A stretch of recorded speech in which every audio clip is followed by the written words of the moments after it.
I think you will be clear, and then they will use the other laptop to project. So I think we're good to go. Okay. No, thank you very much.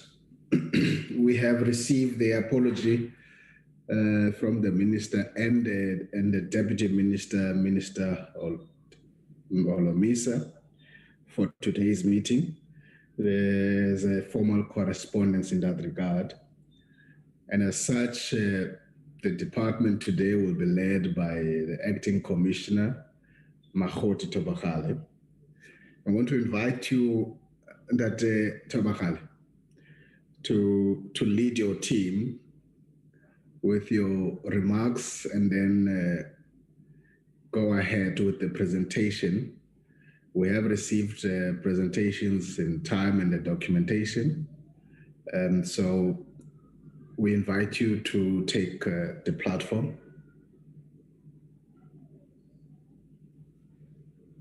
Good morning, Honorable Chairperson and honorable members. Thank you for the opportunity to appear today to present our plans for takeover of the Triple P's correctional facilities in the Free State, Northern Cape, and Limpopo, Mpumalanga, Northwest regions. As the Honorable Chairperson has indicated, we have submitted two presentations. The main presentation gives the scope of the work of the takeover, covering what the contracts are about, the obligations of both parties, and what are the themes that are going to be considered in the takeover moving forward. The presentation makes it very clear that the department has taken a decision and does not have any intention of extending the existence of the Triple P's contract beyond the contractual time that has been set. The second presentation or the second document that we also submitted is actually an action plan that we have already set in motion in terms of ensuring that we are ready for the takeover. We are therefore requesting through you, Honorable Chairperson, that the acting CFO and colleagues from contract management, in particular, Director Patlani, presents the main presentation. The second document, we will be guided by the committee because it is specific to the plans. We will be monitoring the implementations of these plans on a quarterly basis in line with our well-established monitoring processes that we have put in place for our annual performance plan. Thank you, Honorable Chairperson. Thank you. As I invite the acting CFO, Dr. Mahodi, let me give you enough time. Let me ask you to, at the end, when we finish, to give you 5 minutes at the end. You can just brief us about the issue of the escapes, very briefly about where things are and whether you're in control of that. So I'm giving you enough time to just put your notes together in relation to that. It was not for this meeting, but now that we're here, we shouldn't lose that opportunity to be briefed by you about where things are on that. And I'm asking you to do that at the end. Thank you very much. Thank you, Chairperson. Acting CFO.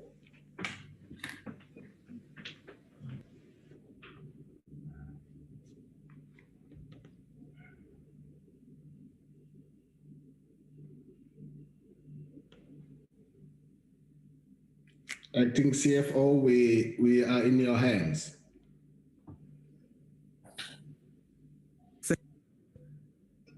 Now, Commissioner, members of the Portfolio Committee, CDCs in attendance, RCs, and colleagues, good morning.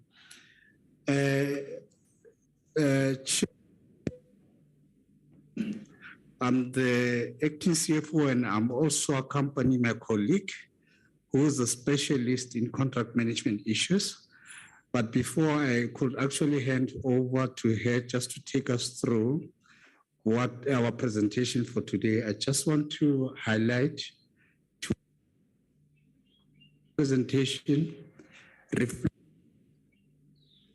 on the mandates of the Department. The Triple P. It also touches on the background as well as the management of the operations and operational arrangements between the department and the Triple Ps. Our colleague will actually take us through that before we could actually talk to the issues of the audit action plan assist in the transitional period. So on that few notes, Chair, if you do allow, I would like to hand over to our specialist in contract management who will summarily touched on today. Thank you. Over to Acting Director, Contract Management, Ms. Rose Patlan. Thank you, and I hope, Ms. Rose Patlan, you would not be as cutting as Lehudo. Yeah, so just reposition yourself, Mr. Mashabela. Your network is a bit unstable. Go ahead, Acting Director.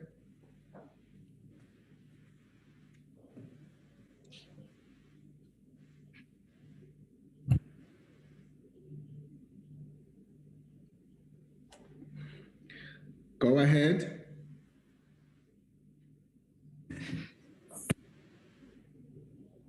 Committee, National Commissioner, CDCs, and the House at large. I'm going to present on Dribble P's takeover. I'll start with the presentation outline, which I'll go fast. That we're going to talk about the mandate and reasons for the Dribble P's correctional centers, the background on the establishment of the Dribble P correctional centers, the management of the Dribble P correction centers, the obligations of the contractor and the department, the obligations on acquisition and ownership of assets that relates to the property, the plant, and the equipment, as well as the responsibilities of DCS Controller's Office, substantial risk transfer, structure of the Dribble P's correctional centers, operational arrangement that relates to fees payable by the department, the operational arrangements that is fixed and variable penalties, the operational arrangements that is the recovery of penalties, operational arrangements that relates to the unitary fee, the operational arrangements that relates to the unavailable inmate places, the operational arrangements that relates to the intellectual property rights, the operational arrangements that relates to the maintenance of prison rights, as well as the operational arrangements relating to the maintenance of prison, as well as roads. The affordability versus the cost-benefit analysis, the consequential arrangements on termination, the governance arrangement, establishment, and functions of the Supervisory Committee, and the dilapidation surveys. When it comes to the mandate and reasons of the Triple P's correctional centers, the public-private partnerships correctional centers are mandated from Section 103 of the Correctional Services Act, 111 of 1998, as amended by Section 103(1). It says the minister may subject to any law governing the award of contract by the state with the concurrence of the Minister of Finance and the Minister of Public Works, enter into a contract with any party to design, construct, finance, and operate any prison or part of a prison established or to be established in terms of Section 5. The reasons behind the establishment of the Triple P prisons are as follows. It was to acquire additional accommodation, in pursuit knowledge, expertise, and best practices provided by the business sector. The Triple P prisons were also procured at the time when DCS was experiencing major policy shifts. The emphasis then was development and humane treatment of inmates. And the Triple P prisons were to be run as a model prison, perfect in every way as a partnership between the public and the private sector.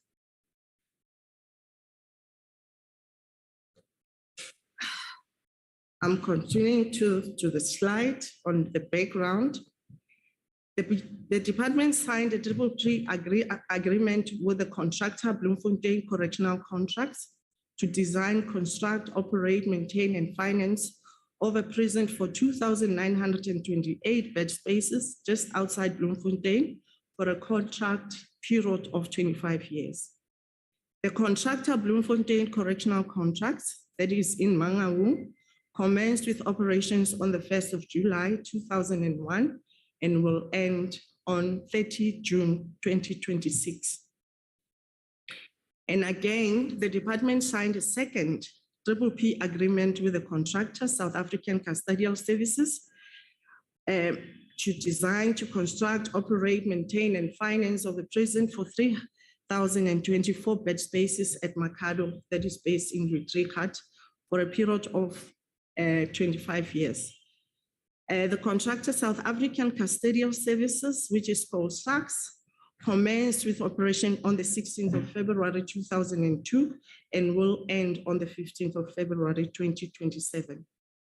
And I must indicate that DCS has no prospect of extending the contract after the expiry of the contract.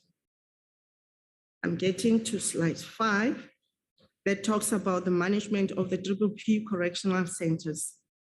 The contracts of Triple P correctional centers are managed by the Department Head Office Contract Management Directorate. The function is further delegated to the regional commissioners where the public-private partnership correctional centers are located, that is in Free State and Northern Cape, as well as Limpopo, Mpumalanga, Northwest, called LMN regions. There's a project officer, which is called the controller, and management team on each of the facilities that oversee the contract management on behalf of the department. I'm going to slide 6. The management of the Triple P's correctional centers. Here I'm giving you an overview of how the 2 Triple P's are established in terms of their staff. Mangaung Correctional Centers, we've got the acting controller, who's the deputy director level, and as well as the acting director level. And we've got the controller staff as well as 2 other staff members, as well as in Kutama Correctional Center. We've got the controller at the deputy director's level and the assistant, Ms. Subola, as well as 2 others that are assisting her. Slide 7, it's obligation of the contractor as well as the department. 4.1, obligations of the contractor. The first one was the construction of prison, the maintenance and operation of the prison for the contract period of 25 years. They need to keep prisoners in safe custody, maintaining order, discipline, control, and safe environment, providing decent conditions and meeting prisoners' needs, providing structured day program, preparing prisoners to return to community and community involvement. We've got obligations of the department. The department is to ensure that there are always prisoners placed in available prisoner spaces, to pay the contractor on a monthly basis for the delivery of services, to manage the contract on a monthly basis, to discipline offenders and to release offenders.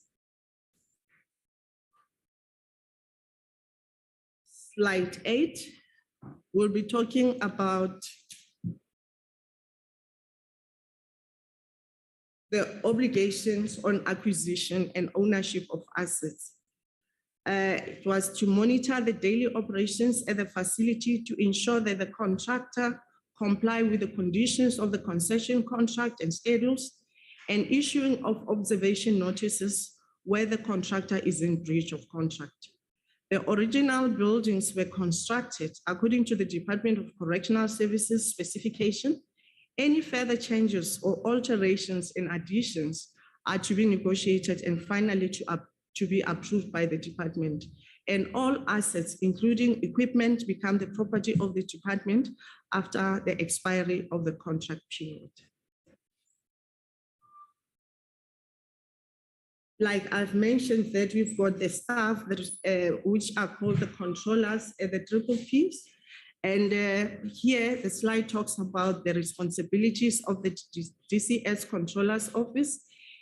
What they do, they monitor the daily operations at the facility to ensure that the contractor comply with the conditions of the concession contract and schedules. And they also issue observation notices where the contractor is in breach of contract. Another slide, that is the substantial risk transfer. There were no delays in the construction, and projects are to be successfully delivered within 2 years of signing the contract. All obligations relating to maintenance are the responsibility of the contractor for the duration of the contract period. The contractor must ensure the availability of bed spaces in terms of the standard requirement, which means its security, cell environment, essential services. Essential services only relate to food services and minimum staffing levels. Penalties shall be incurred for non-compliance and deduction of non-available inmate bed spaces and transference of insurance of buildings and assets. Another slide. Here we're talking about the structure of the Dribble Peace Correctional Centers. All centers have direct supervision and the unit management principle on high technology that includes doors, gates, fences operated from the central control room. Mangaung Correctional Center comprises of 6 units with a capacity of 488 bed spaces per unit, which equals to 2,928 bed spaces. The segregation unit, which is used for health and mental care reasons, have 70 beds, with healthcare occupying 35 beds of the total segregation unit, and these are not included on the total bed spaces as indicated above. On the other hand, Kutama Sintumule Correctional Center comprises of 9 blocks with a capacity of 384 bed spaces per block in 6 blocks, and a capacity of 240 bed spaces per block in 3 blocks, with equals to 3,024 bed space capacity. The segregation unit have 74 beds, and the health and mental care center, 50 bed spaces, which are also not included in the total bed space capacity of the facility. And both facilities consist of an education center, vocational training centers divided into different workshops, maintenance department, gymnasium, playgrounds, religious care, a centralized kitchen, and bakery. Another slide. Here, you are being given an aerial view of Mangaung Correctional Center, as well as the layout of the center.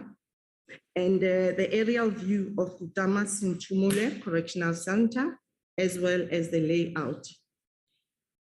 I'm getting to the operational arrangements, that is fees payable by the department.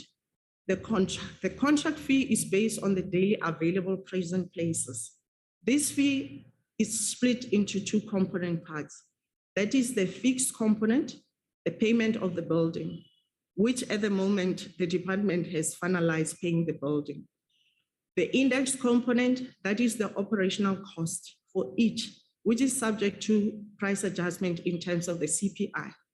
The contractors must operate the correctional centers in accordance with the concession contract and schedules. In return, the department shall pay a monthly unitary fee consisting of a fixed component, which has already fallen out because we've already paid the fixed component fee and an index component fee. The fixed component fee will fall off after 15 years, Mangaung Correctional Center, and 17 years, Kutama Correctional Center, of operation. And the index component fee will continue for the full 25 years contractual period. The fixed component for Mangaung Correctional Center ended on the 30th of June 2016, and the fixed component for Kudama Correctional Center ended on the 15th of February 2019.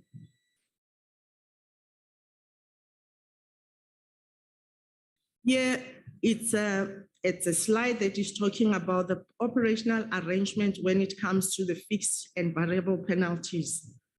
When we're talking about the fixed penalties, are those, the term itself speaks for itself, that there's nothing that can happen if once a penalty has been applied to the contractor. So both P contractors make provision for fixed and variable penalties. Penalties are reviewed on a 6-monthly basis with an inflation adjustment factor.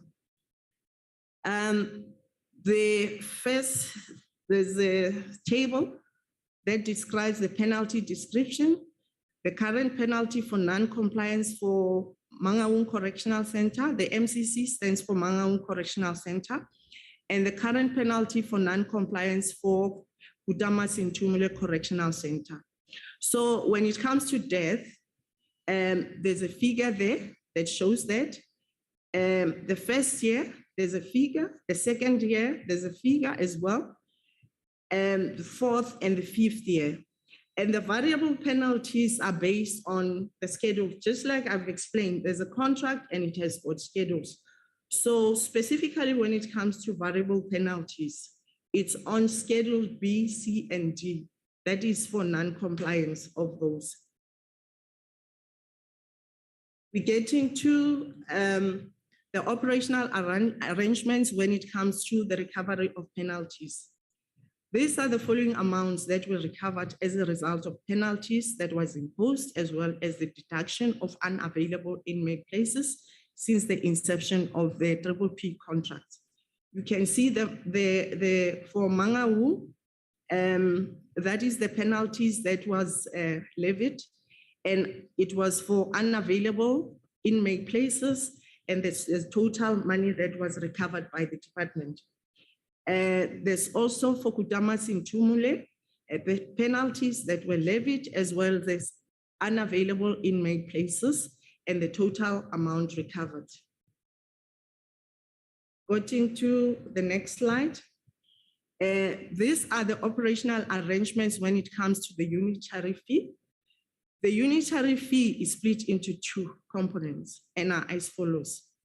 Mangaung, like we've explained, there's an index component, there's a fixed component, as well as Kudama Sintumule. So here we are demonstrating what is the current fee when it comes to the index component and the fixed component on both. The P, you can see that it's 0-0. That means that we are not paying anymore. So the contract end date, as you can see from Mangaung, is the 30th of June 2026. And when it comes to Kudama Sintumule, it's the 15th of February 2027. Another slide.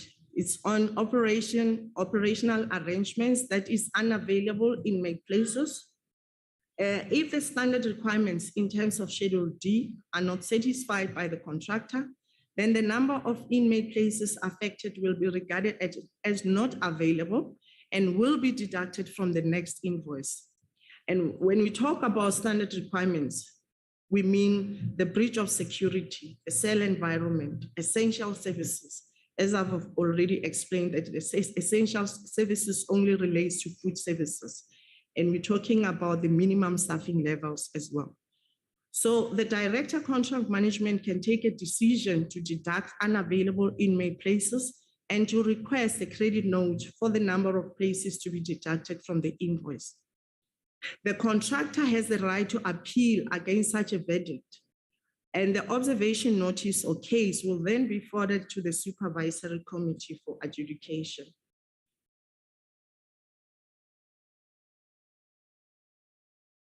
Another slide talks about the operational arrangements when it comes to intellectual property rights.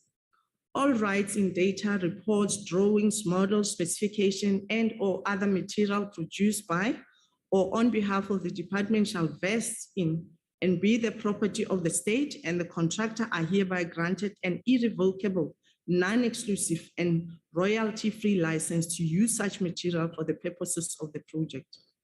The contractor hereby grants the department an irrevocable, non-exclusive license in perpetuity to use the data, reports, drawings, models, specifications, plans, software, designs, inventions, and/or other materials solely for the purpose of maintaining and operating the prison. That means that the department cannot do any other thing except when it comes to the things that I've mentioned when it comes to the specification of this P prisons. We get into the operational arrangements of the maintenance of prison. In terms of clause 17(1) of the concession contract, the contractor shall maintain at its own expense the prison, the site, and all plans, fixtures, fittings, and other equipment specified in Schedule B, and Schedule B specifically deals with equipment, in accordance with the terms of Schedule C, which deals with maintenance requirements. The contractor shall maintain the road to ensure it is fit for its purposes throughout the contract term of 25 years. In addition to the obligations set out in Schedule C, the contractor shall ensure that the prison is kept in good structural and decorative order during the contract term. That is in terms of clause 17.2. In addition to the requirements specifically set out in Schedule C, which is still maintenance requirements, the contractor is obliged to maintain, replace, and renew the assets subject to reasonable wear and tear. That is on clause 17.3. Where any term of the contract requires the contractor to replace or renew any plant, fixture, fitting, furnishing, movable property, or other equipment, the contractor may retain the proceeds derived from any sale or disposal of the replaced item. Thus, it's in clause 18 of the concession contract. I'm getting to the next slide, which deals with the affordability versus cost benefit analysis. One of the arguments against Dribble project is opposed to the traditional way of procuring services is the cost effectiveness of such projects. Ps are typically high capital intensive projects. The department has since the inception of the two projects paid an amount of 7.7 billion in respect of Mangaung Correctional Center and 8.4 billion in respect of Damasintumule Correctional Center as a unitary payment. Most of the proponents against the P will argue that this is a lot of money which the departments could put to other use. It is anticipated that after the period of 25 years, the department shall have paid 21.2 billion for both P projects. I'm getting to another slide. That is the consequential arrangements on termination. Upon the termination of the contract for any reason whatsoever, the contractor agrees to cooperate with the department to such extent as may be required for a period of about 6 months from the date of termination, such period to be determined solely by the department, acting reasonably to ensure an orderly and efficient transition from the management of the prison by the contractor to the department, to the management of the prison by the department or some other person. The contractor shall procure that any subcontractor engaged to perform obligation of the contract complies with this clause, that is clause 54.1 of the concession contract. The department appointed a task team to make the transition of the takeover smooth, as well as the action plan is also in place.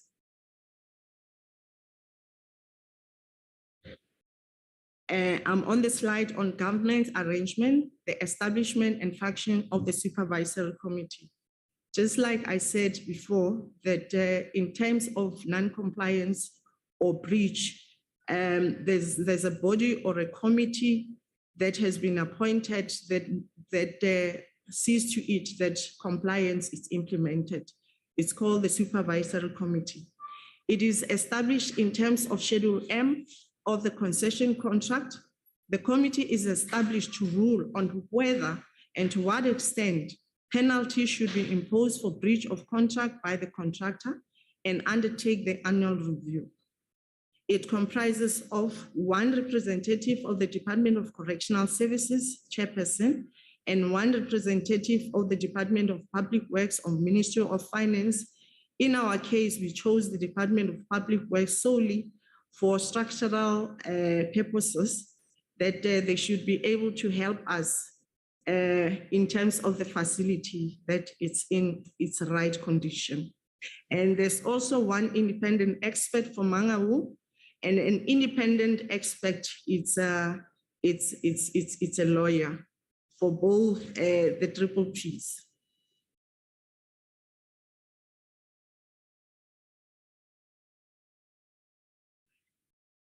I'm getting to the slide on dilapidation and termination survey.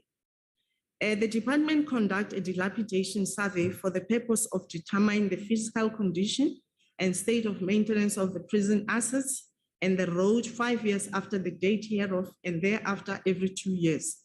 The cost of such surveys shall be borne by the department, that is stated in clause 19.1.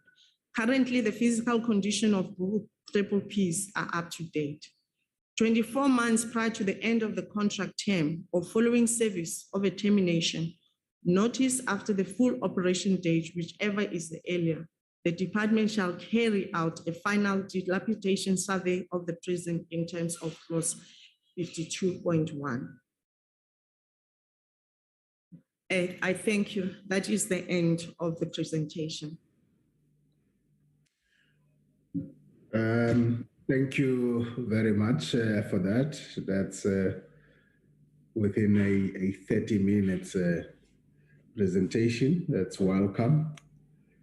Thank you very much, ma'am. Members, is that the only presentation you're making before I invite the members to comment and ask questions?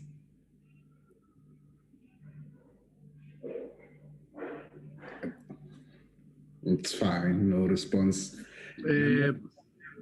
Apologies, Honorable Chairperson. Yeah, we have two documents. I indicated at the beginning that will be guided by the committee. The other one is an action plan. So it is a document that lists activities and timeframes. The regional commissioner of Limpopo, Mpumalanga and Northwest is on the platform because the task team that has been put in place is actually led by the two regional commissioners, because these two facilities are going to be infused into their own management space in the regions. So he is ready to make the second presentation. I don't think it will even take 15 minutes because he will just be talking to the actions in the plan. If you allow, Honorable Chairperson, we can do that. All right, thank you. Let me just check with the members. Members, can we add that and then ask holistically, or do you want to just come in now? Honorable Engelbrecht? Thank you, Mr. Chair. I think that if we take it piecemeal, it might be not the best way forward. Maybe if we can have all the information and then pose questions, maybe for clarification or whatever the case may be, I think it would be better going forward. Thank you, Honorable Engelbrecht. Agreed, members, so that I can ask Honorable Jene. Are you? No, agreed, Chair. Agreed. Thank you. Thank you very much. Go ahead, Honorable Regional Mr. Tobakale, with your team to just give us that 10-15 minutes activities so that we have a full picture of issues. Thank you, Honorable Chairperson. The Regional Commissioner LMN, Mr. Tlabo Tokolo, will take us through.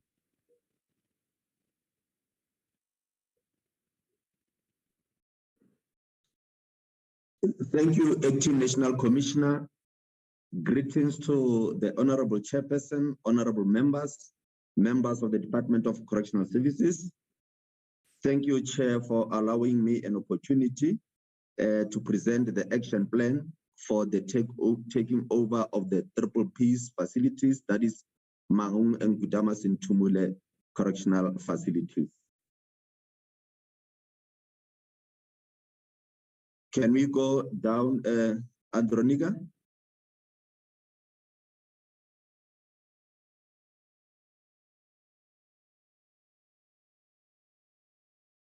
Andronica, can you take the, can you go down to the next slide?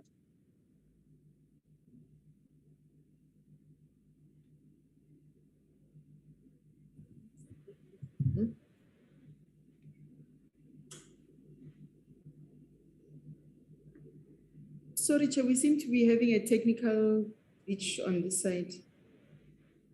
But so it's fine. Sia, are you able to flight that on your side? You've tried at the beginning with Andronica, and she seems to have some network problems.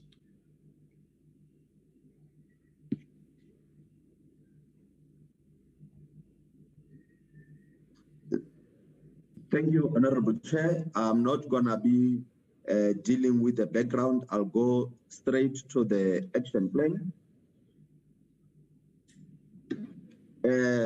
Chair,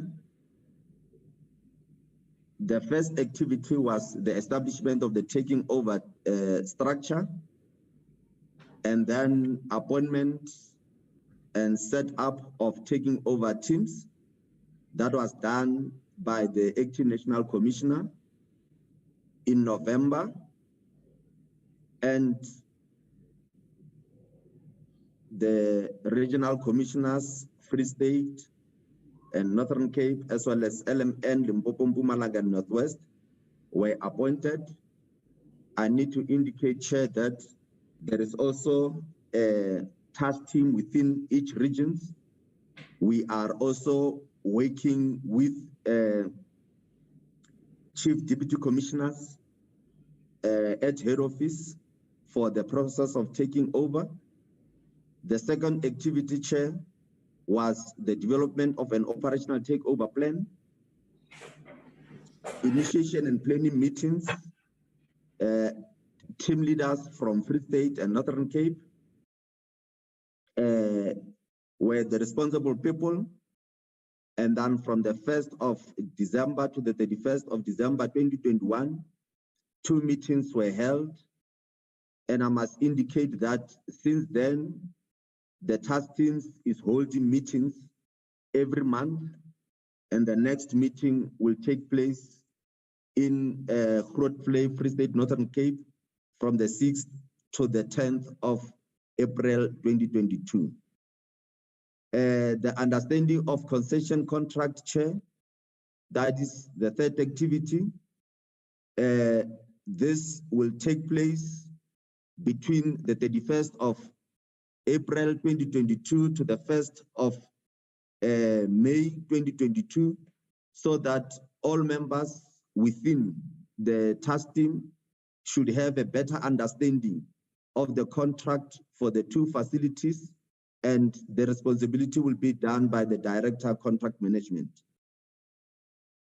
Chair, when coming to the issues of staffing, human resources, CDC, HR, regional commissioners, Free State and Northern Cape will be responsible, starting with the first activity of the work studies for alignment of function with DCS structures, HR planning. We are also going to set up teams for the training and development of on DCS policies and procedures, as well as to facilitate the availability of relevant information and records. And that, Chair, will be done between the 1st of June this year up until the 30th of December 2022. Chair, we are also going to deal with the issues of funding of the post structures, recruitment of staff, realignment of operational activities, stakeholder consultation. That will be all under HR responsibilities, Chair. And then, as indicated earlier on, it will be done by CDC HR in collaboration with the 2 regional commissioners. And the due date, Chair, varies from the this year, June the 1st, up until the 2024, the 30th of June. Chair, you'll notice in some of the days that we as a team have planned that before the actual contract expires, we give ourselves ample time to do what you call verification in our activities. Then the next activity will be in line with the asset management.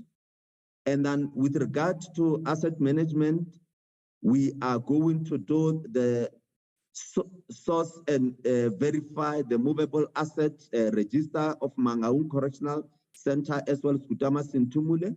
We are going to source and verify the biological assets register of the 2 facilities.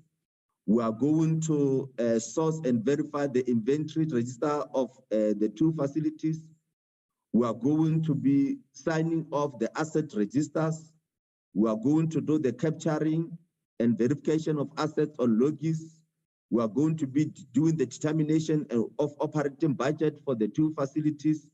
And we are going to do the contract register as well as establish if Mangaung Correctional Center will be the cost center of fraud play as well, and also conduct the building assessment. We are also going to source and verify immovable asset registers, source maintenance and service plan. We are going to evaluate the status of the adherence to maintenance and service plans. We are going to source, schedule, and compile report on outsourced repair and maintenance services by the BCC and Group 5, that is the 2 facilities. And then the responsibilities, Chair, on regard to assets, they varies from the CFO, the 2 regional commissioners, the DC facilities, as well as the regional facilities and for Free State and Northern Cape. And the due date, Chair, they vary from the 1st of June 2022 up until the 1st of June 2025 with regard to this plan in terms of asset management. The next activity, Chair, will be with regard to the infrastructure management. And then with regard to the infrastructure management, we are going to source building and drawings plans for the 2 facilities.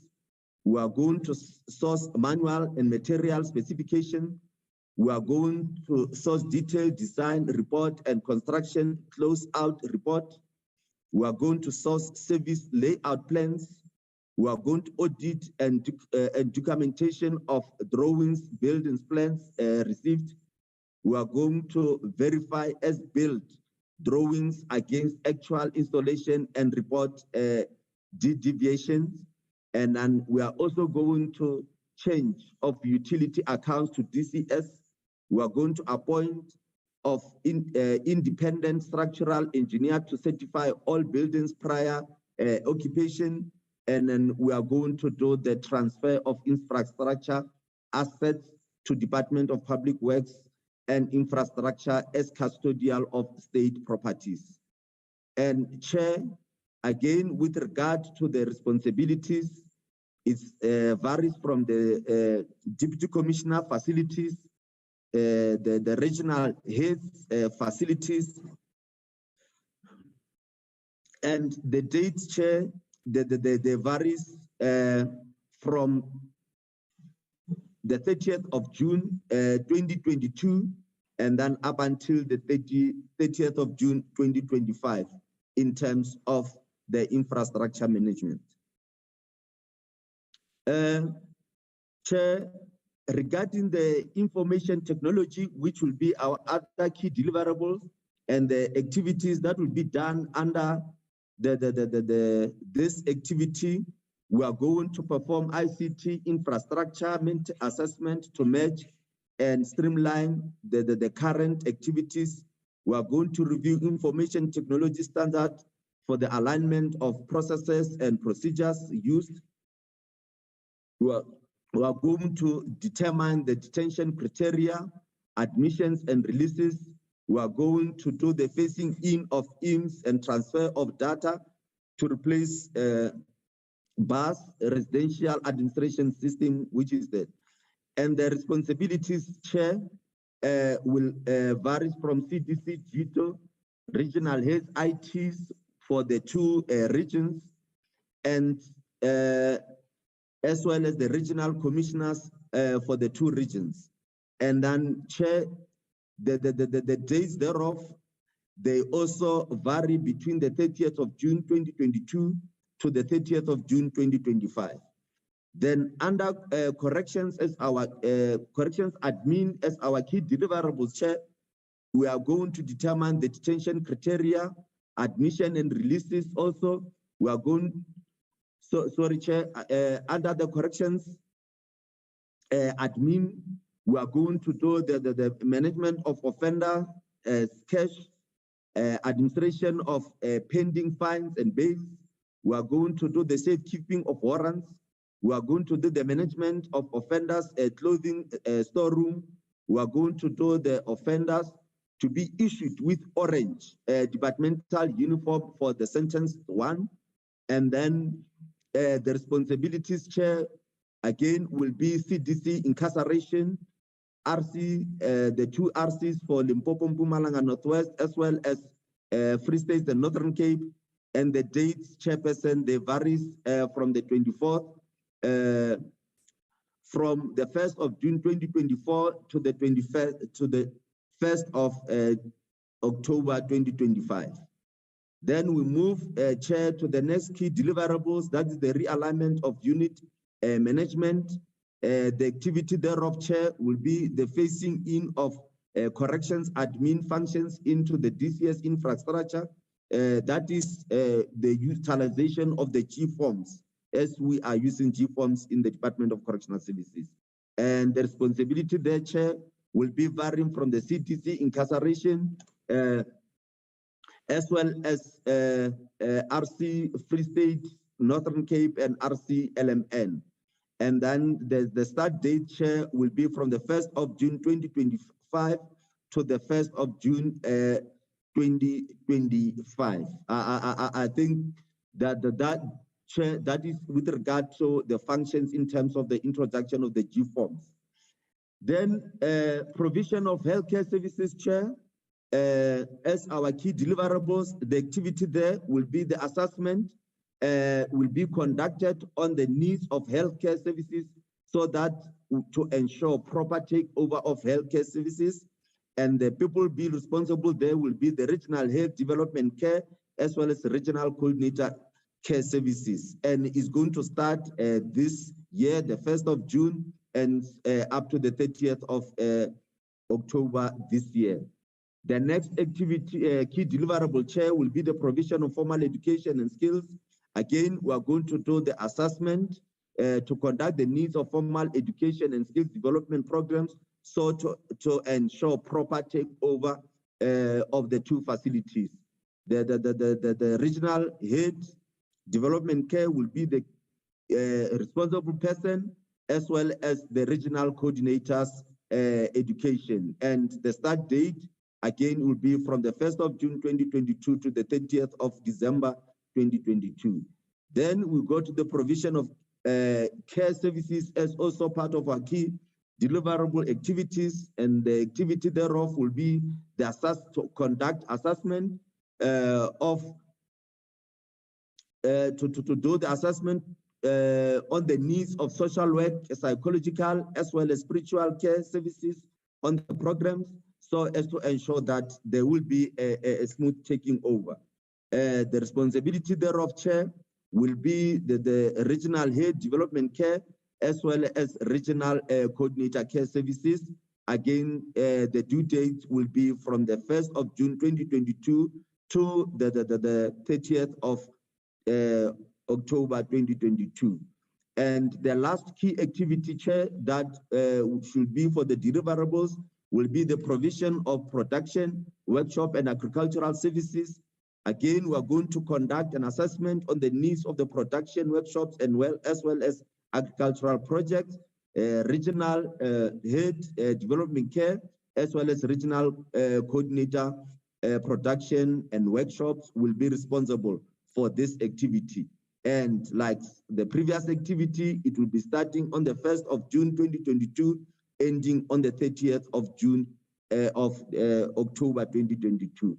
As indicated, Chair, the committee is meeting on a monthly basis. I thank you, Chair. Okay, thank you very much for that additional presentation. Honorable members, can I invite you to interact with the work tabled to us this morning, which takes into account both presentations. Honorable Engelbrecht, I recognize your hand.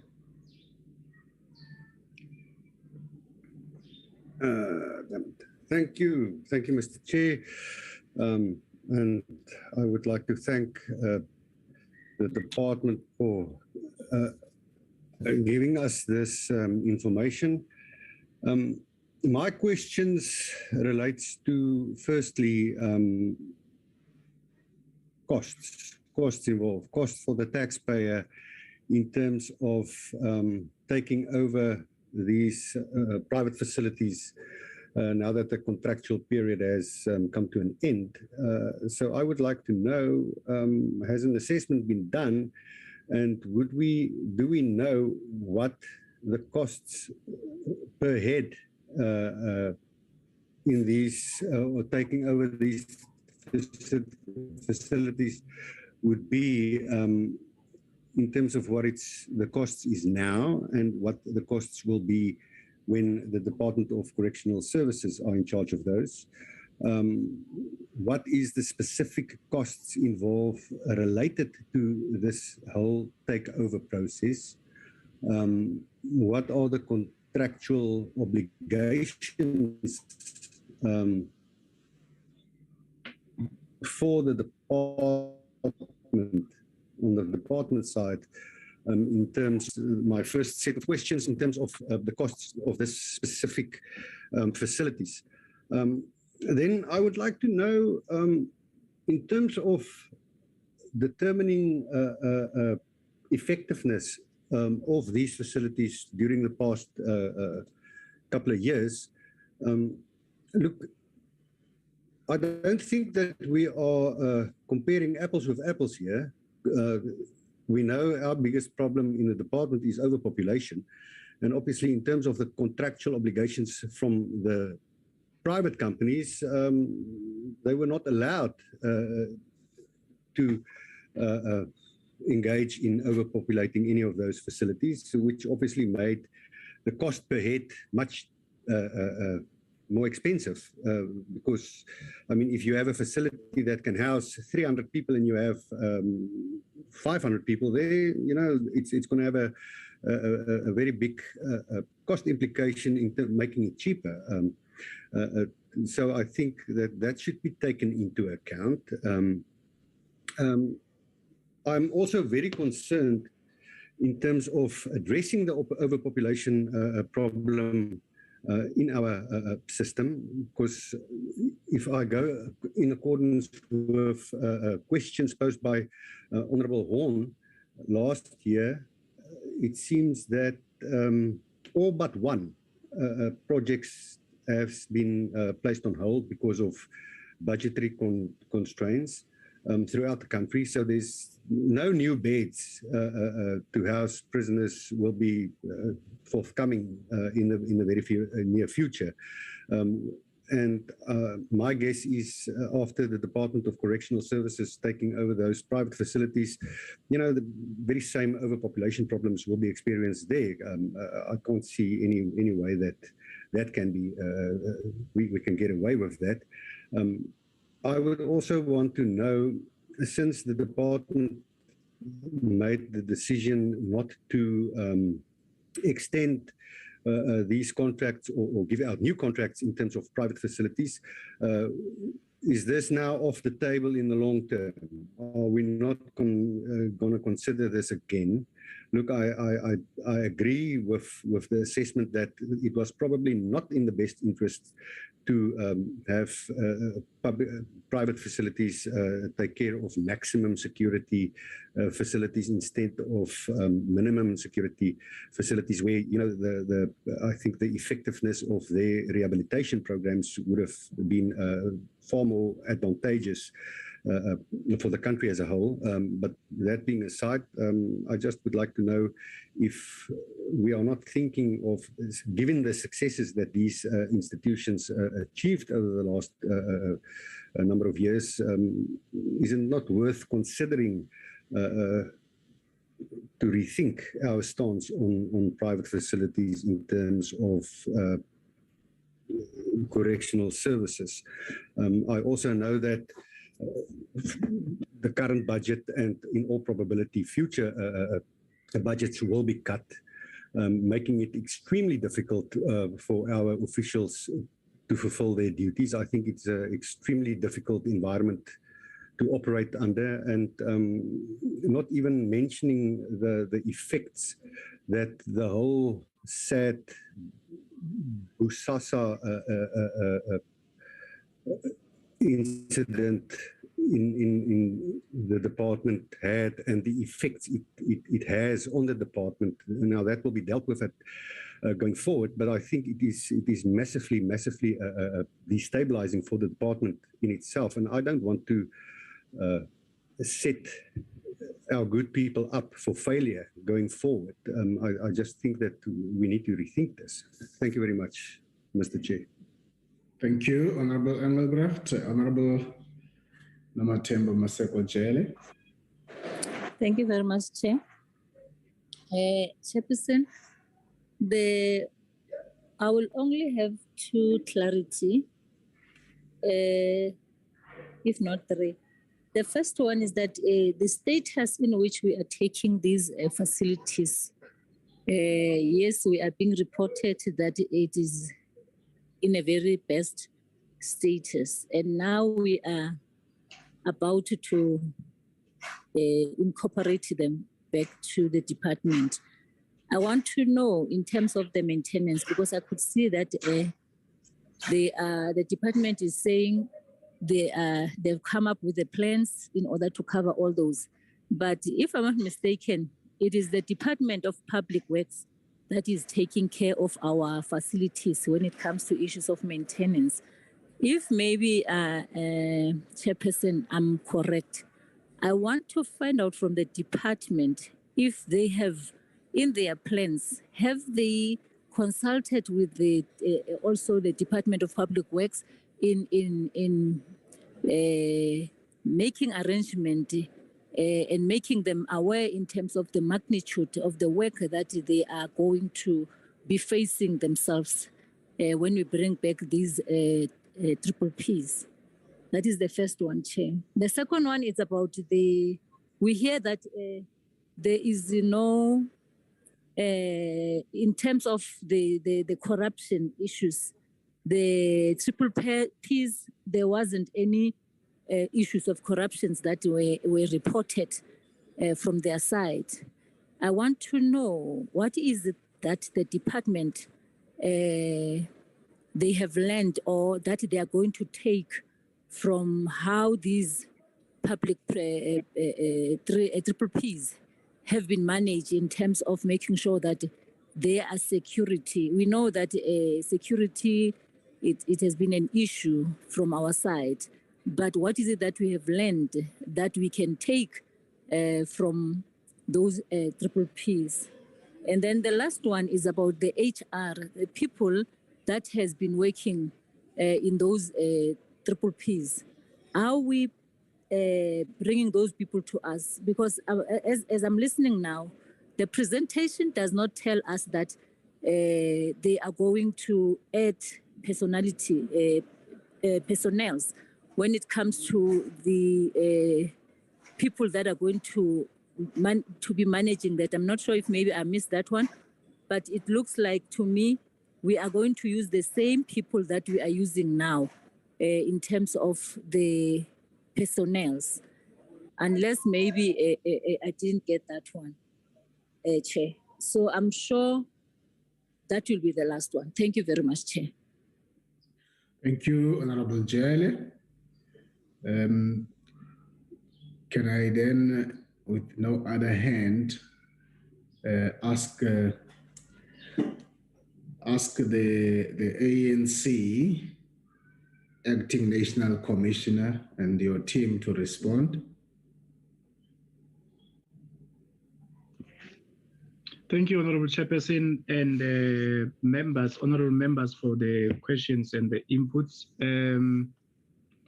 On my side, I'm just going to deal with just to share a bit on the question by Honorable Engelbrecht with regards to how in the future we're going to be dealing with the overcrowding, specific to the issue of additional beds. Just to indicate that in our current infrastructure plans, we are adding 250 beds that are under construction as a maintenance project in Paris. There is 500 beds that are planned for Beggerstorp, but that is a project that is under Department of Public Works and Infrastructure, and it's on tender stage. Others are in the design and planning stage. Our intention is to make sure that we fast track the design and planning stages. So by the time we get to take over these two facilities, we would have at least added around 1.5 or 1,500 additional beds in other facilities. Of course, these numbers are a drop in the ocean given the inflow of inmates that we experience on a daily basis, and also the long sentences that are handed over by the courts. I am then also going to just indicate that we do work with on the question that was asked by Honorable Noma Themba Maseko Jele. We do work with the Department of Public Works and Infrastructure.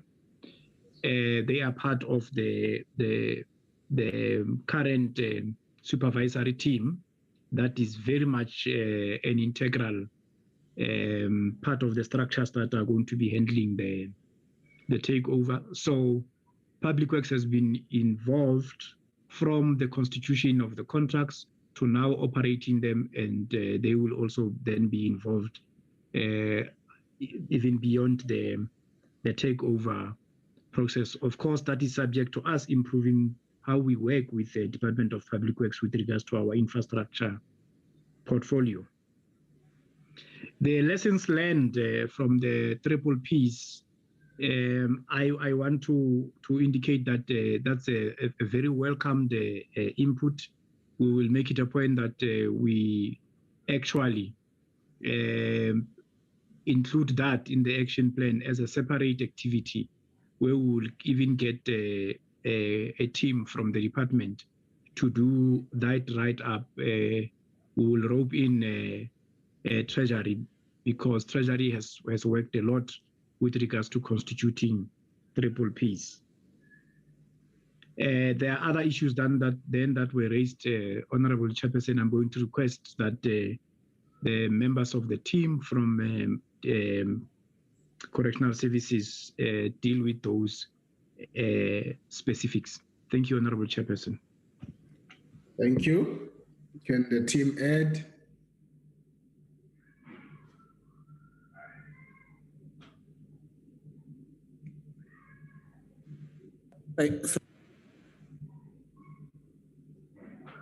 Hello.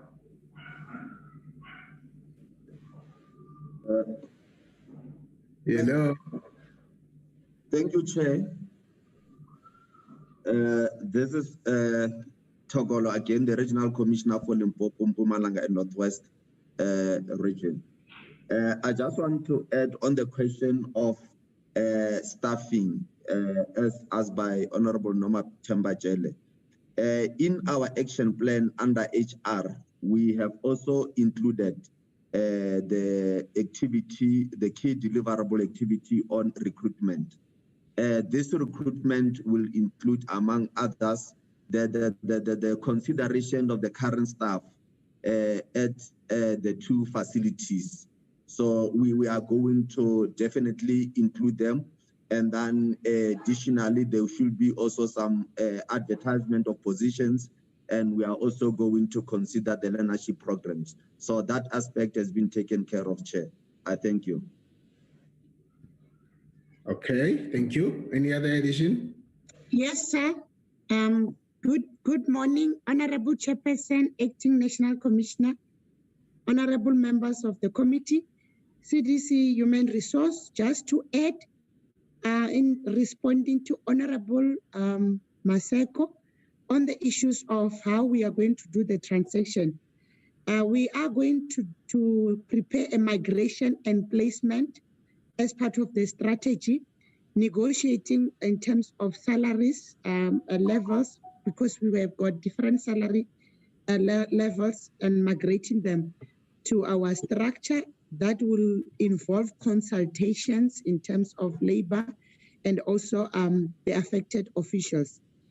Part of that will also be doing re-verification of security clearance and also the revetting in terms of the standards of government in the transfer of the contracts.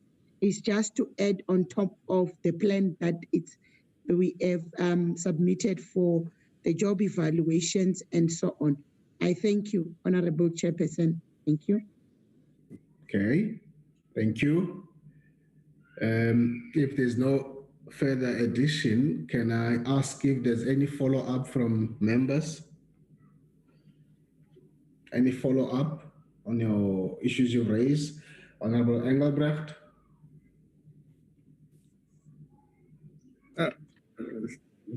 Thank you, Mr. Chair. Mr. Chair, I did not get an answer in terms of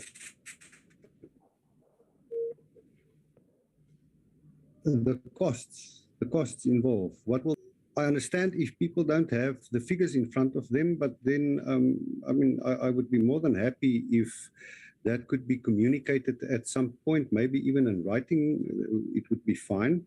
Because obviously people came here prepared with a specific presentation in front of them, and I do not expect people to have all of these figures in front of them, or have know these type of things out of their heads, but I think it is important that we know it would be and you know, have a clear indication of the contractual obligations from the department side going forward in this whole process of taking it over. So I would be happy if we could have an indication if we could possibly receive those answers to those questions at some point.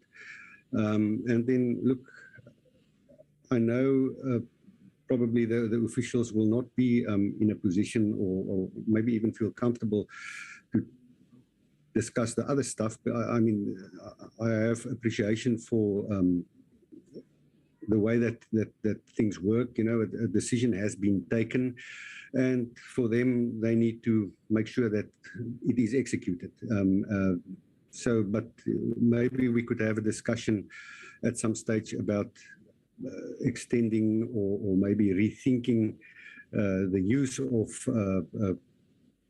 private correctional facilities in the department at some stage. Thank you. Thank you. Honorable Jele, is that an old hand? It's a new chair. It's a new hand, Chair. Thank you very much. Chairperson, I did ask, yes, thank you, Chair. I did ask the department about how the lessons learned from handling the issue of corruption.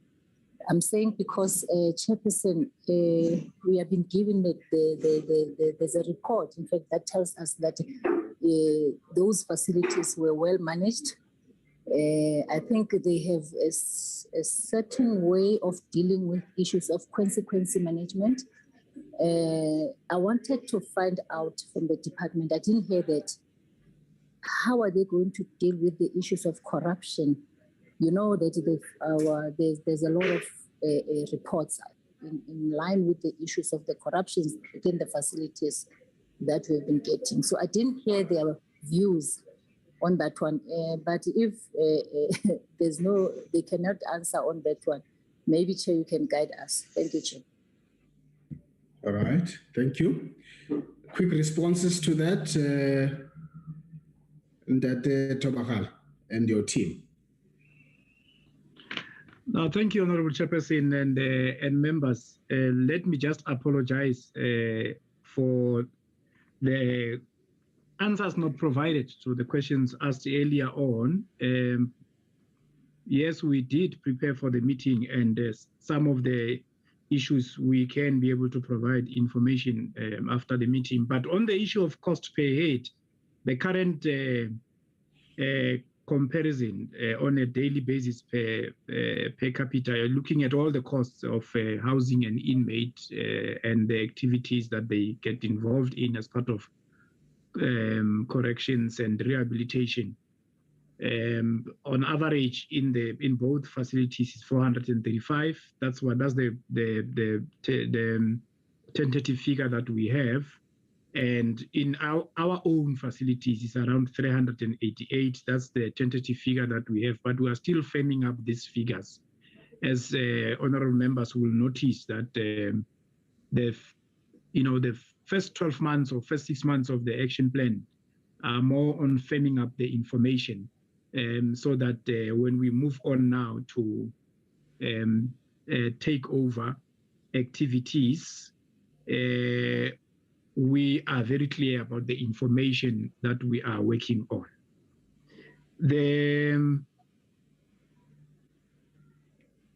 The issue of the contractual obligations, it was covered in the main presentation, and that is informed by the schedules of the contract. The cost of takeover involved, at the moment we are applying the current resources that we have. We are applying the resources within the budget that we're administering. As members would realize that the teams are constituted of employees of DCS, and of course, as we proceed with the task upon assessment, if there is a need to involve external resources, expertise, we will be able to do so. But then I am confident that we will then come back to the committee, as we will be required to continue to give updates on the matter, to provide specifics with regards to external expertise that we might need. I must indicate that we are looking at contracts that are worth billions. They have run for quite a long time. It's not a task that can just be dealt with as if we are scratching the surface. We have to get deeper into the details, because we do not want to find ourselves 2-3 years after takeover dealing with something that we were supposed to deal with 7 years before takeover. So it's quite a task that needs a serious due care. The issue of the statement that is in the presentation on how the facilities are run, it is a statement that is mentioned at the beginning. It's a statement that talks to what were the expectations.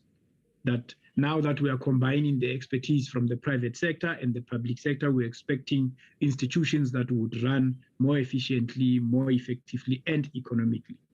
The assessments as we proceed will, of course, give us more details with regards to that. The statement that has been made that we have not firmed up corrupt practices with regards to the contracts has to do with how the contracts were constituted, the process of procurement. And I must indicate that it's heavily because the procurement process was led and relied more on Treasury, because triple Ps are constituted within the infrastructure and structures of Treasury.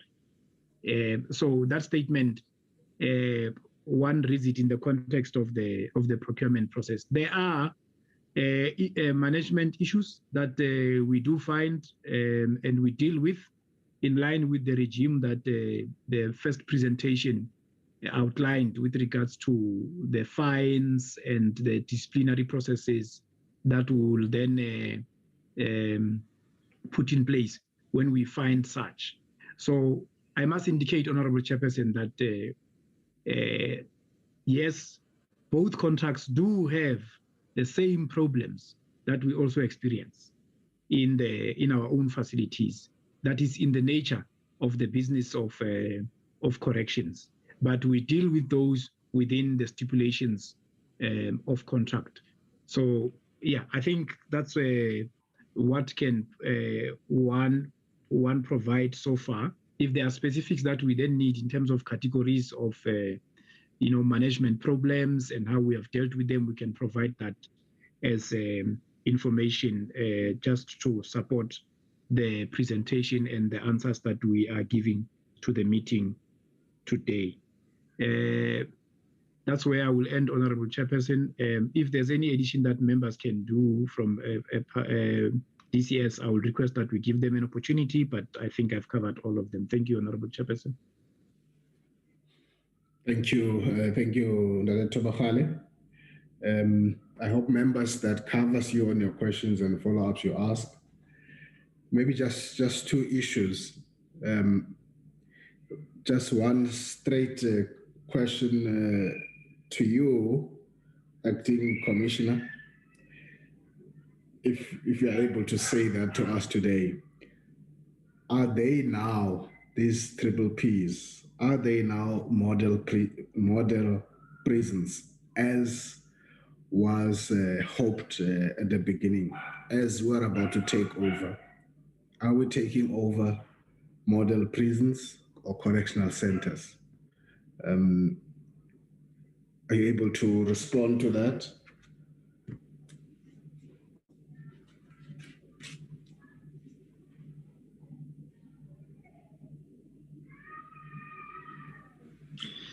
Thank you, Honorable Chairperson. The response needs a number of dimensions. In terms of infrastructure, how they are structured, planned, and designed, they are model new generation institutions. In terms of operations with regards to the human resources application, they are model prisons. For instance, there are a determined number of beds, and all of them will be filled at a particular point in time. So if you are to talk overcrowding, for instance, you will not find overcrowding in both. And it's because, obviously, it was designed that way, even contractually. If you are to look at the practices now on corrections administration, you will find that the record keeping and all those processes are better.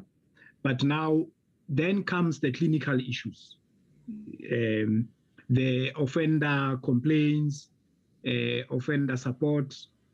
You will find that there are areas that needs improvements there. When you now come into issues of rehabilitation and correction programs, you will find that given the structure of those facilities, there is, the scope is not wide-ranging as our scope, because obviously they are defined with regards to how the size of those facilities. These facilities have been used, Honorable Chairperson and members, as facilities that would also assist us with high-profile offenders, offenders that have committed heinous crimes, offenders that are serving long-term sentences. They operate more as maximums. Now, because of that fact, you will realize that then that there will be issues raised with regards to segregation, single cells, freedom of movement of the offenders vis-a-vis the security requirements that you need to apply. So it's my answer would be relative to those. For me, it would be ideal if all our correctional facilities are subject to a particular number of beds that do not exceed their capacity with regards to housing offenders. At the moment, that is not the case. So once we take over, they will then be subjected to the pool of problems that we are facing. At the moment, I can say they are privileged, basically those facilities, because they are protected by these conditions of contract. Once we take over, they are then going to be subjected to the pool of all the challenges that we're facing at DCS. Hopefully, I have answered the question, Honorable Chairperson. I hope so. Thank you. It is. Thank you for that. It is an evolving question because it's really, this is work in progress. But I'm happy with the responses because they point towards a particular direction. It might be therefore members asking Sia and Mpoma Tabate that this might be an area that we have an interest in, of an urgent kind of an oversight visit to some of these, so that we have a complete picture of what we're hearing today and what we would see. And the last response by the acting commissioner, we might be in a position to see whether when they take them over, do they ring fence them or do they just open them up and so on. So I'm suggesting that work be done in addition to our oversight work, that we prioritize urgent oversight visit on these. I know Mr. Mpoma Tabata has always been wanting us to do that. So it will be important to do that. I know that we might, the other team wanted to go back to Limpopo for the court issues, and that might be a point to add in Limpopo.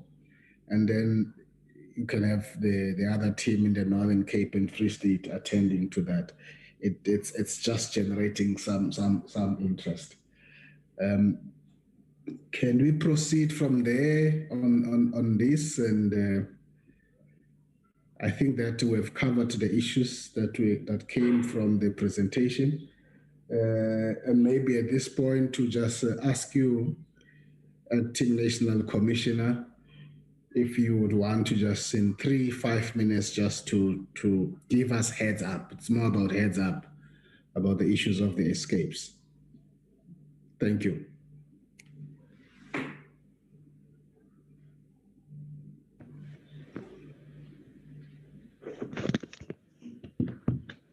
Yeah, no, thank you, Honorable Chairperson. I will tackle the issue focusing on the recent escape at the Rooigrond maximum facility.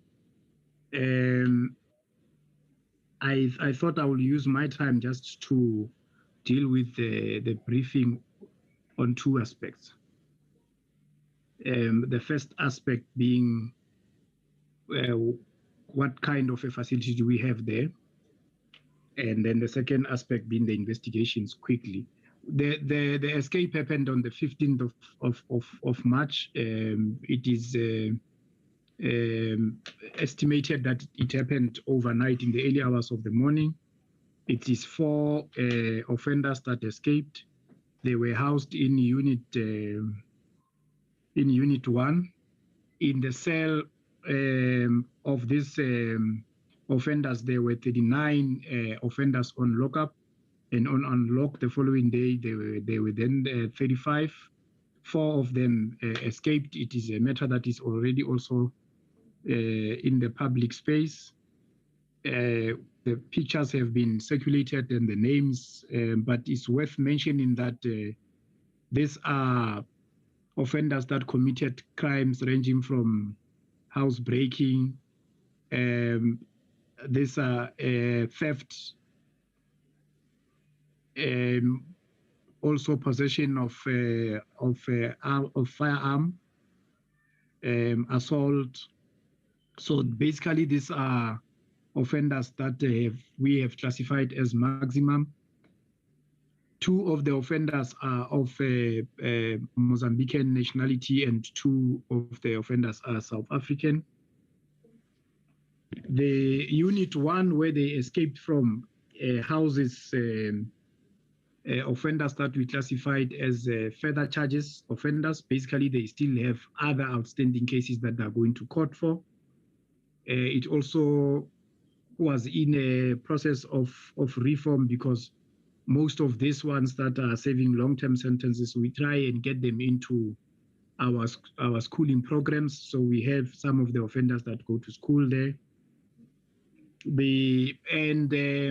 This unit is also housing offenders that would have transgressed internally in the facility.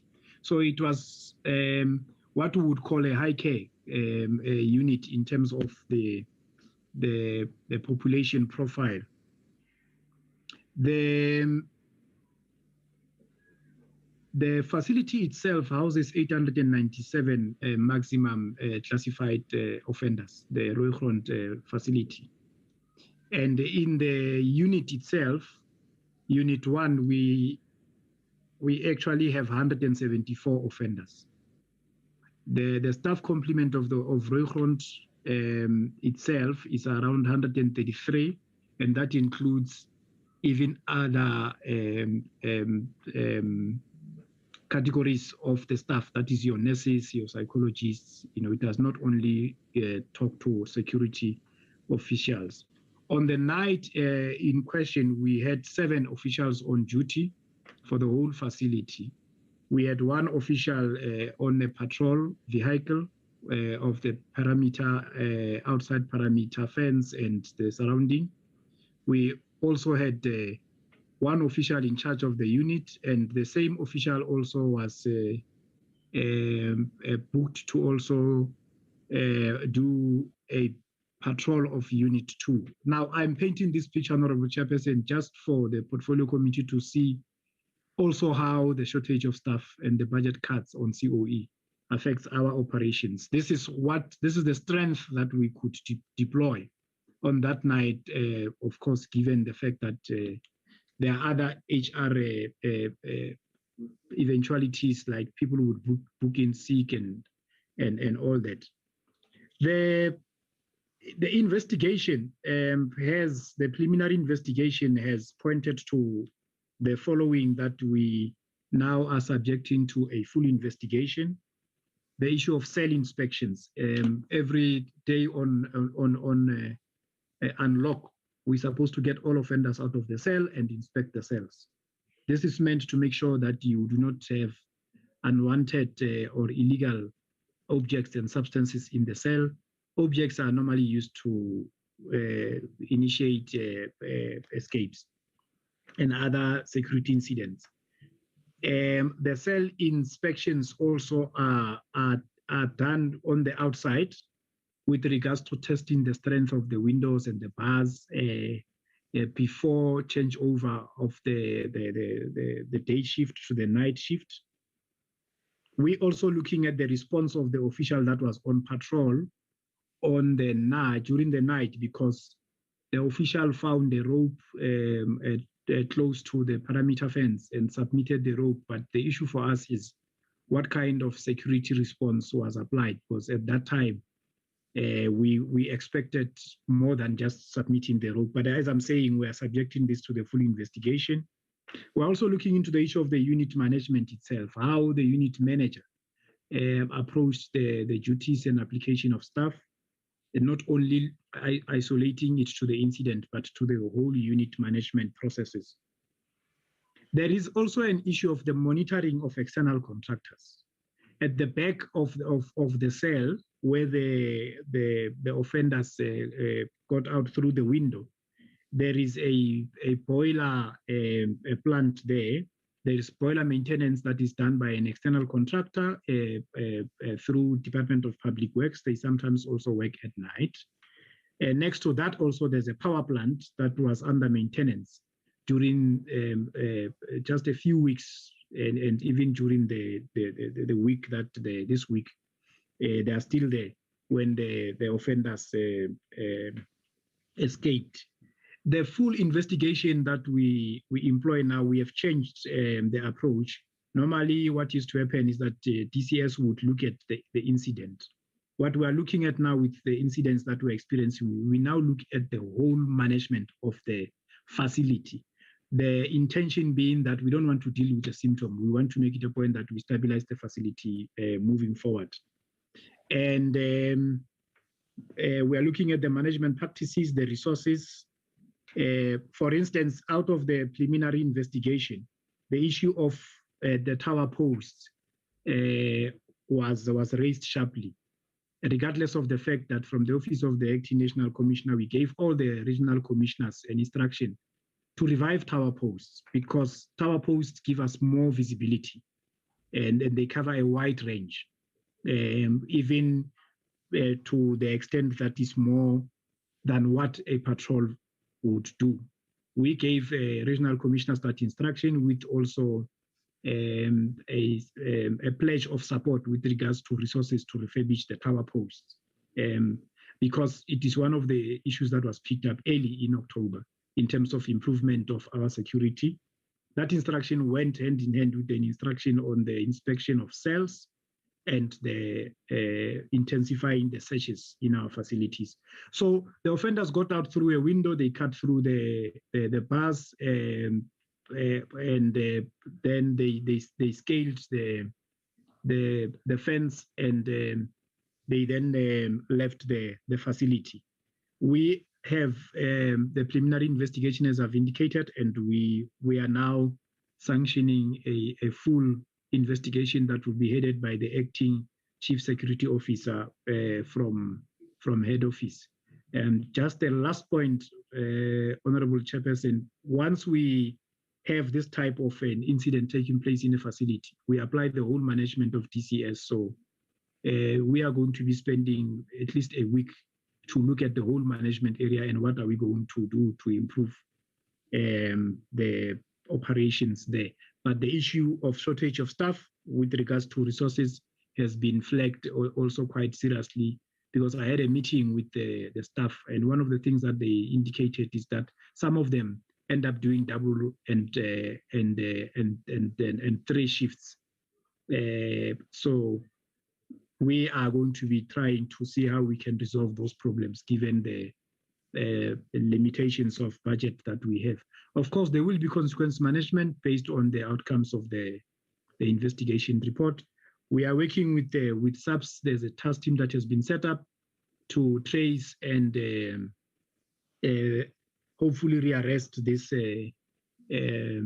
offenders. I met with the SAPS task team actually yesterday, so we work together very closely, and we have set out alerts even in other provinces, especially those that are close, those that are managing borders to the countries that we are bordering as South Africa. Thank you, Honorable Chairperson. Thank you very much, Acting National Commissioner, for that briefing. Quick heads up about this. I have just 1-2 minutes follow-ups from members if there's anything you want to clarify from this unplanned briefing.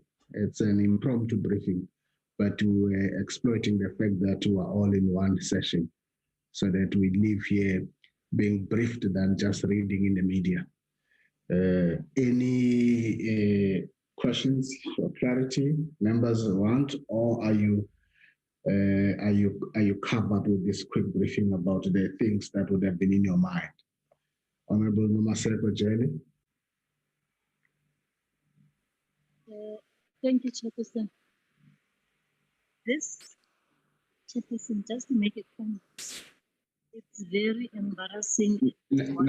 Now you have changed your position. You have changed your position. Yes, I've changed the position. I don't know whether you're cooking now. We can't hear you. We heard you. Can you hear me now? Can you hear me? We heard you before, so you just sit the way you were when you spoke before. I've changed the gadgets. I'm not sure if maybe, and also the positioning, because they're busy fixing my gadgets right now. I'm using another one. Can you hear me now, Chair? Okay, go ahead. I was saying, Chairperson, this situation is very embarrassing, particularly to us as members of the committee who visited that facility not long ago. This thing happens exactly after we visited that area, and we were assured that everything is in order. And even the towers, I think we even went to the very same towers, and then we tried to look inside the towers, and then we were told that that place is always managed, and there's always a person who is inside there who makes sure that they look up to these issues. You know, it's so embarrassing to hear that even today, there is no one who is held accountable when it comes to discipline of the officials. And it is worrying, Chair, just to add, that each time when something like this comes up, issues of shortage of staff is being raised, and then issues of the problems. In fact, we hear about the problems more than hearing about dealing with the issue and dealing with the people who, in that particular moment, might be involved in terms of making sure that things are in order. I'm sure we must, Chair, really look serious to the issues of our leadership, because we cannot be told. To me, it's like we are told sometimes lies, just with due respect, Chair.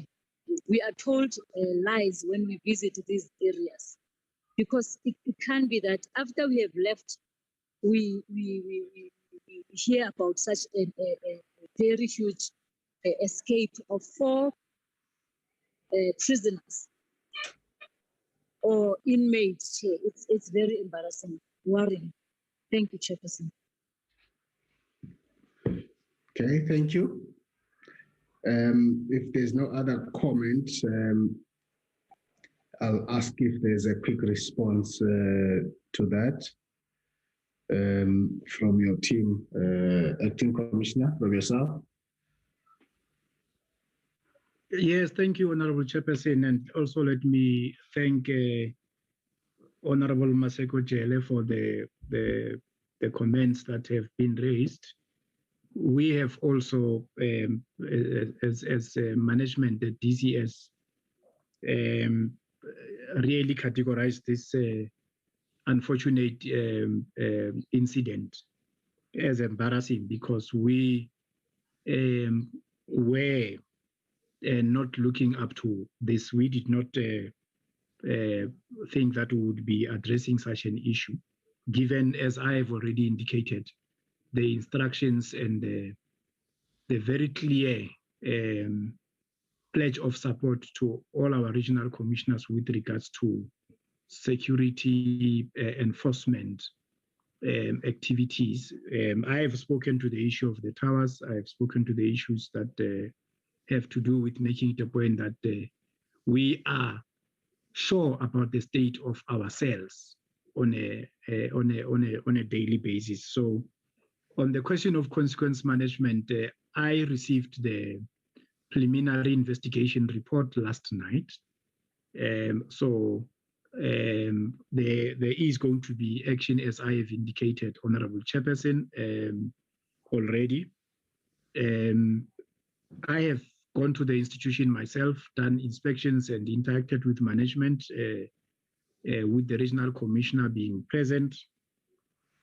I must indicate, Honorable Chairperson, that I was briefing the committee on the issues that were raised when I was interacting with the staff and the environment on the ground.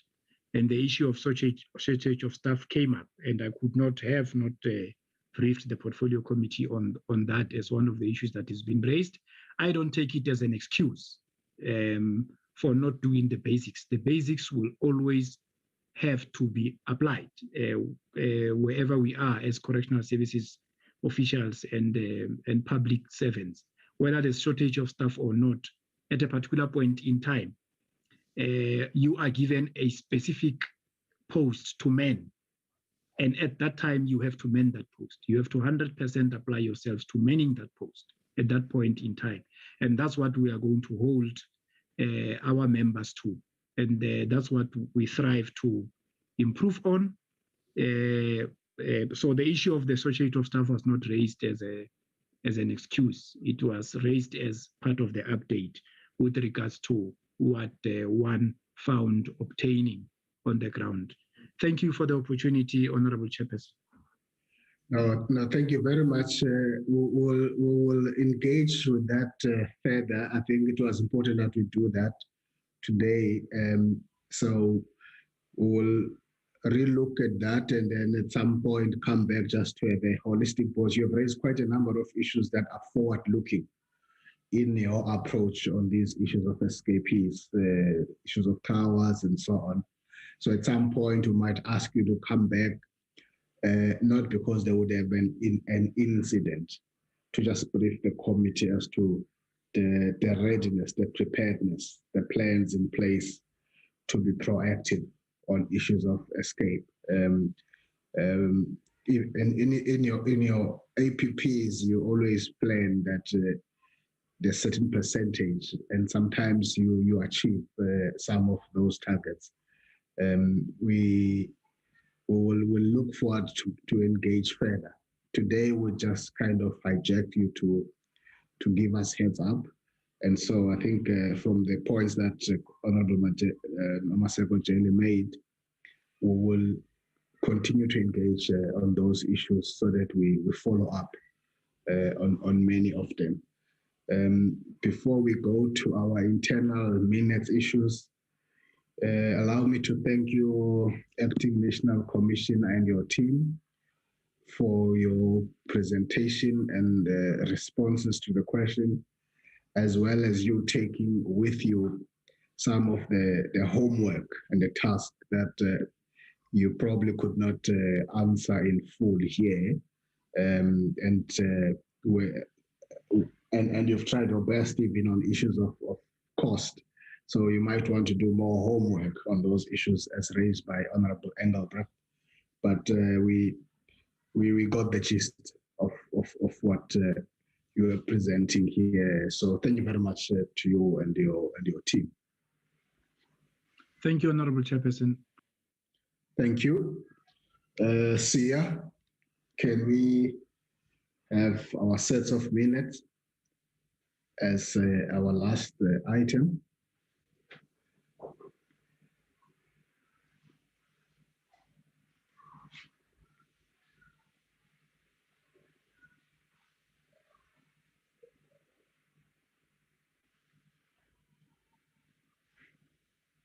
Okay. The first set of minutes is the 26th of November, 2021. Can we just quickly go through page by page and pick up if there are any corrections you want to make? Unfortunately for Mr. Engelbrecht, he would not have been in a position to be here.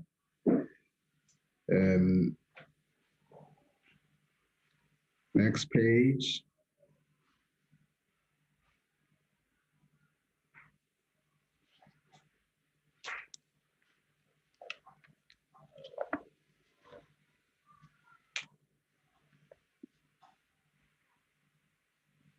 Thank you.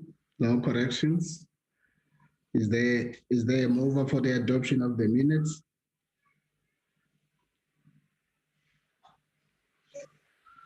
I propose for adoption, Chair, of the minutes. Thank you. Thank you, Honorable Nomaseko. Nomathemba Maseko Jele. Any seconder? I second, Chair. Honorable Gola seconds. Thank you. The minutes are adopted. Can we proceed to the next set of minutes?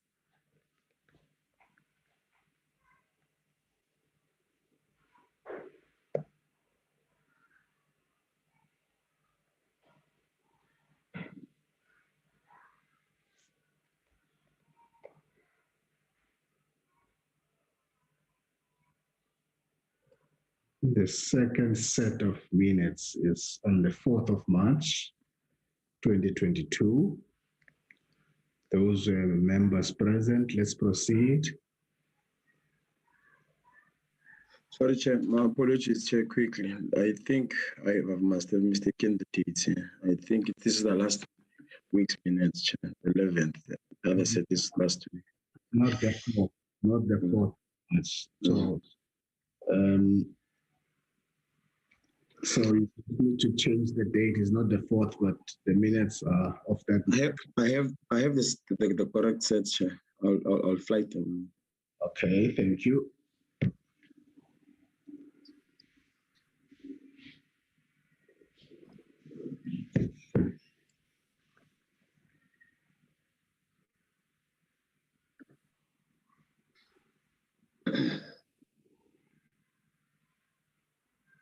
Okay, 11th of March.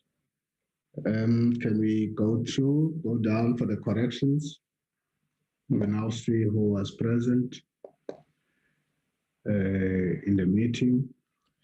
If you pick up any corrections, I'm inviting members to make those corrections.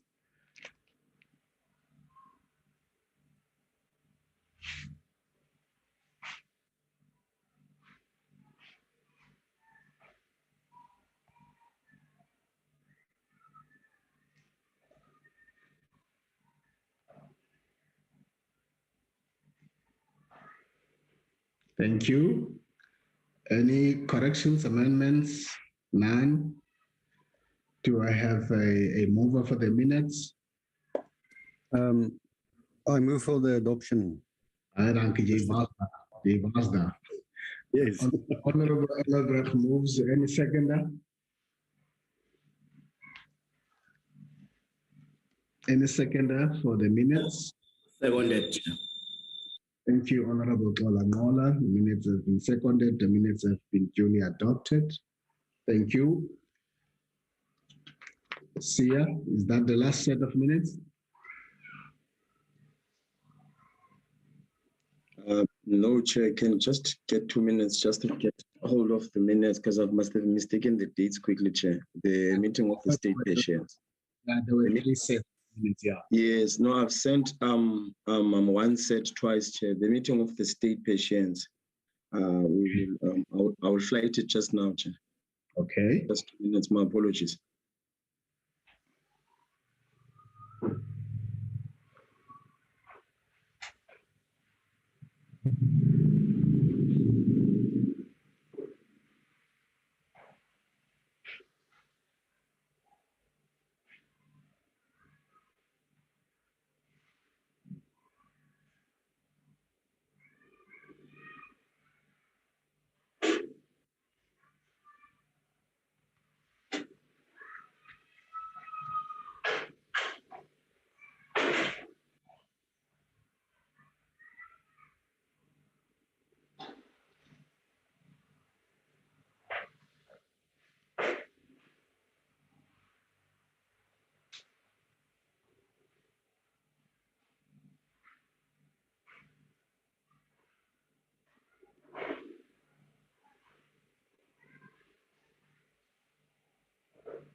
Are you winning, Mr. Ntonje?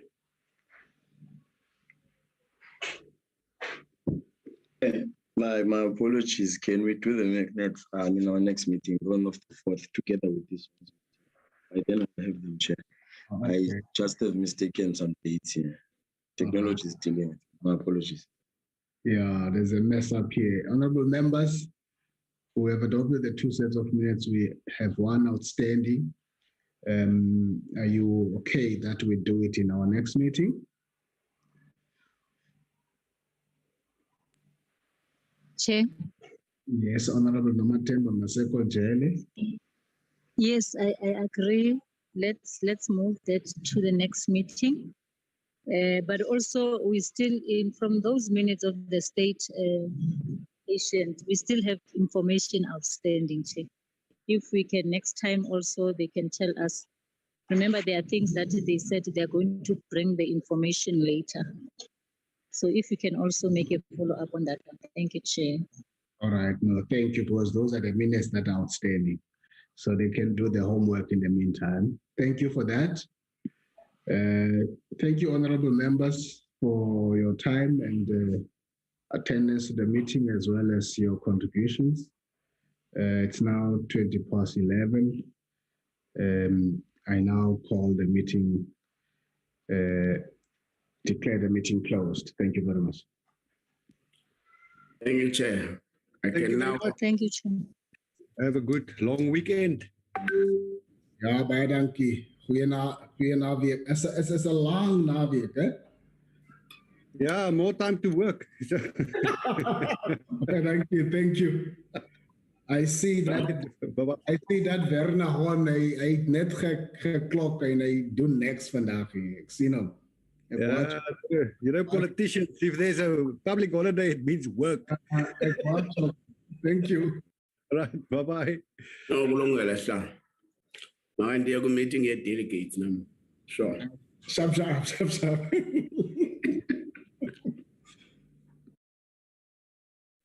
Ha.